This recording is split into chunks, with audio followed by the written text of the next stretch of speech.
My top tips for a novel opening. Well, obviously, this is going to be different depending on the novel, but my tip would be to know what your central conflict is and bring that into your opening pages.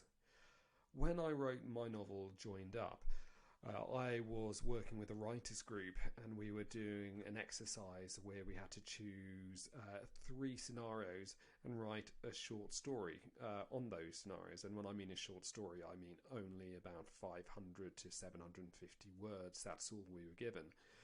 And I already had an idea that I wanted to write about depression and the feelings of depression.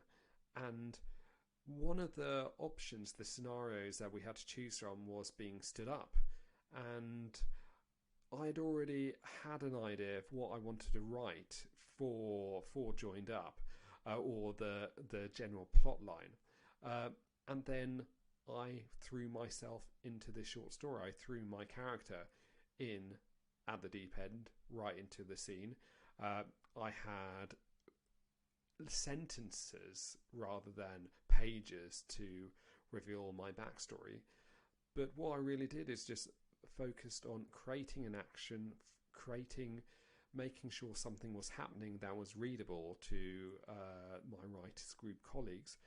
And when it was done, I realised this is where I should start the novel. This is where the novel has to start. So that would be my advice. Look for those actions, look for where your story really starts, and don't be afraid to just dive in, because any backstory or anything that you think the reader should know, they could probably derive by themselves. The most important is just giving them something that they would enjoy reading.